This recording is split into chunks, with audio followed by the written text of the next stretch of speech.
What's up guys, for today's vlog ay magbabaksin tayo ng puppy. May mga magpapabaksin sa atin. Wala daw silang budget para sa vaccine, para ipabaksin sa pet shop.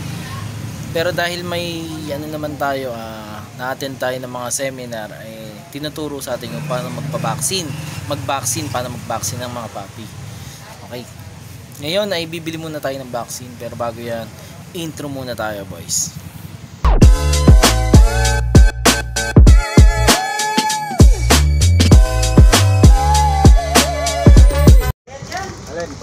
Lalaki ng syringe.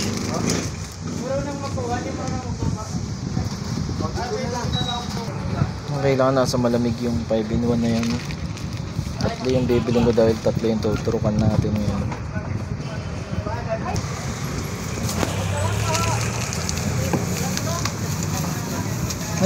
Ma'am, pa-check nga po ang tubig.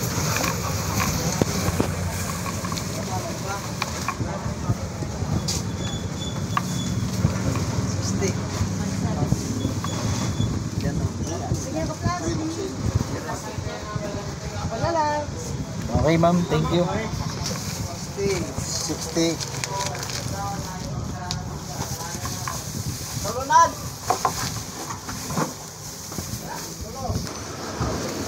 Ito na. Ito na yung nabili kong 5-in-1.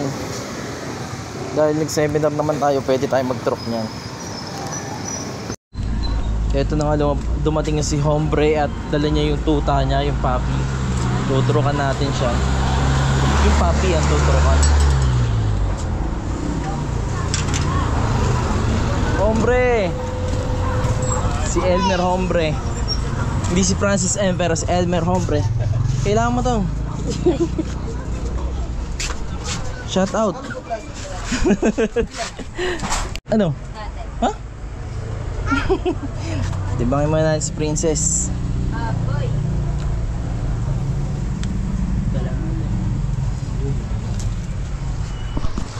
Princess.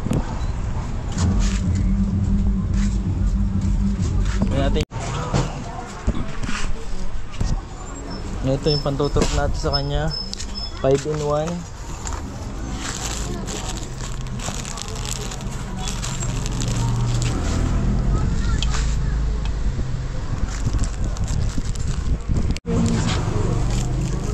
Batiin mo na si Elmer ng happy birthday. Nasa YouTube ko to, Elmer. Yan, walang budget si Elmer pang ano pang paturok sa ano Kaya tayo muna uli. Nag-training naman ako nito sa ilang apat. Oo. Sa susunod ano na? Sabit ka na. Ay. Oo. Hello.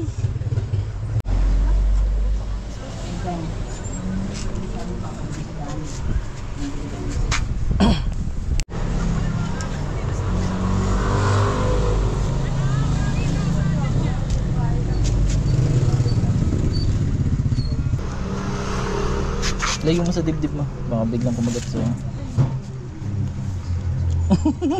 Gusto nakaganon.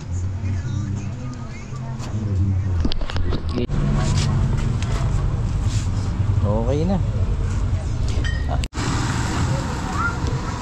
Okay na. All goods na si Princess.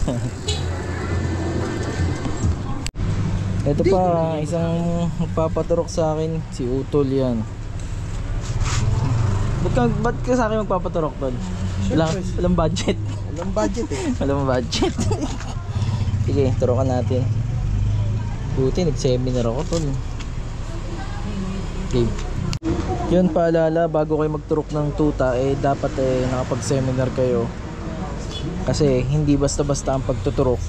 Dahil kapag natusok yan sa laman, sigurado pwedeng mamatay ang puppy natin. Ngayon, bago kayo magturok, kailangan maayos yung tuta, nasa tamang lakas, hindi pwede yung ano, bakit ayaw? Naabot yung bola. Baka malamig.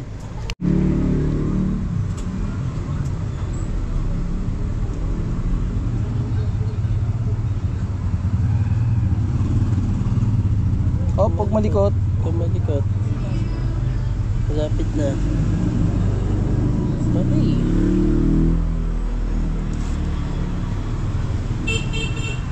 Okay. Itong ano, tapon na natin to. Wala na to, broken na. Kasi ikaw di nag-iiba mukha mo. All goods. Yan. Tulitin ng konti. Yan, bawal silang maligo pag yung bagong turok. Kailangan pag tinurok. Kung napansin nyo, magkamukha sila. Yung tinurukan ko ay magkamukha dahil sila ay magkapatid. Magkapatid sila, ayan o. Okay na. Safe na sila. Ang tinuro ko ay 5-in-1. Siyempre bago natin turukan ay kailangan naligo muna siya at tuyo na. Hindi pwede yung ano, yung basa pa. Ay, natakot ka baby? Oh, mag peace out ka na. Peace out. Gang gang, peace out.